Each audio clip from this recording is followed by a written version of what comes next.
Alors, il faut dire que dans le village d'Elenkin, nous avons plusieurs établissements, parmi lesquels l'école publique du village qui compte 12 classes. Nous avons l'école privée catholique qui compte 6 classes. Nous avons le CEM d'Elenkin qui compte 7 classes. Nous avons aussi la chance de cohabiter avec des Ghanéens qui ont aussi leur école. Et face à ces écoles classiques, nous avons l'école coranique. Pour la totalité, on va dire des élèves primés, ils sont au nombre de 28. En raison de 2 meilleurs élèves par classe, nous en avons pris 12 parce qu'il y en a 12 classes au niveau de l'école publique. Nous avons pris les 6 meilleurs de l'école privée catholique, les 7 meilleurs élèves de la 6e à la 3e du CEM d'Elenkin. Nous avons pris le meilleur élève de l'école ghanéenne et les 2 meilleurs de l'école coranique. Ça fait au total 28 élèves qui ont été primés, les premiers de classe.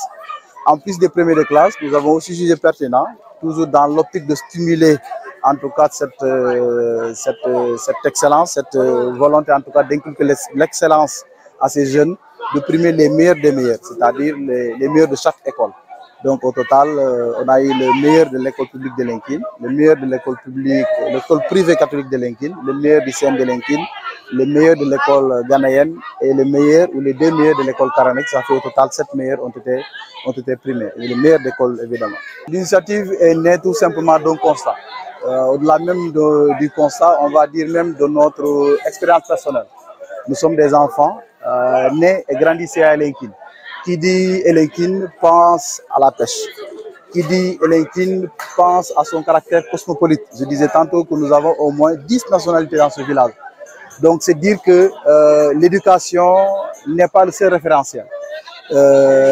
Conscient de l'importance, on va dire, de ce volet qu'est l'éducation, nous avons jugé nécessaire de créer cet événement pour davantage orienter les enfants vers l'excellence. En quoi faisant? En partant tout simplement d'un constat. Je l'avais dit tantôt, nous restons convaincus que la ressource la plus importante pour nous, c'est la ressource humaine. Et pour avoir une ressource humaine de qualité, il faut la former. Et la formation, c'est d'abord une éducation familiale complétée maintenant au niveau de l'école. Nous espérons qu'en convoquant les parents, en convoquant les enseignants, en convoquant les acteurs du système, que cette volonté puisse se réaliser ici au niveau du village d'Elenkin. Pour moi, il ne faut surtout pas mettre les charrues avant les bœufs, à partir du moment où nous constatons de plus en plus un abandon des familles. Ils laissent l'éducation de leurs enfants à l'école. Alors que l'école, sa mission première, ce n'est pas d'éduquer. En tout cas, de donner le premier niveau d'éducation. L'école est un prolongement, est un complément de l'éducation de base. Et malheureusement, comme on peut le constater, nous observons de plus en plus un désintéressement, pour ne pas dire un abandon, voire une démission des parents. Je le disais avec un cœur meurtri, parmi ces meilleurs élèves, il y en a qui n'ont pas d'extrait de naissance. Ce n'est pas à l'enfant de s'inscrire au niveau du registre des actes de naissance et aux parents de le faire. Ces enfants n'ont pas choisi de naître.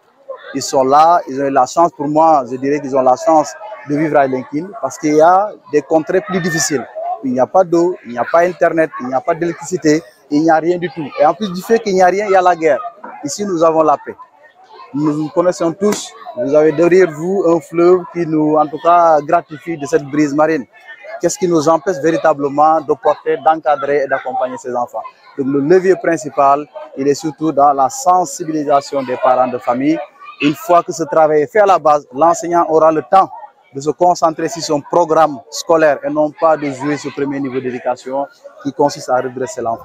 On ne compte pas s'arrêter en si bon sommet. Il faut dire que la génération 80-85, comme je dis, c'est juste une tranche d'âge du village qui a son programme d'action qui, d'une manière ou d'une autre, doit contribuer justement à rehausser, on va dire, le label Elenkin, en quoi faisant, on va dire, en s'appuyant encore une fois sur les enfants. Nous restons convaincus que notre salut, nous devons le devoir aux enfants. Et pour cela, on ne fait même pas des dépenses sur ces enfants, on doit investir sur ces enfants qui sont appelés à prendre la relève. Donc les perspectives, c'est évidemment de perpétuer cette action qui est ponctuelle. Le plus important, c'est le suivi de ces élèves.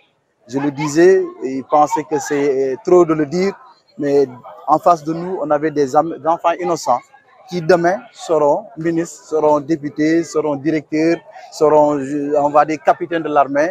Et donc, pour nous, au-delà de cette consécration ponctuelle, il y a nécessité de suivre. Suivre ne veut pas dire forcément être chaque jour à l'école, mais s'intéresser au quotidien à ce qui se passe dans les familles, mais aussi à ce qui se passe à l'école pour jouer le rôle, on va dire, de veille, parce que c'est notre mission aujourd'hui.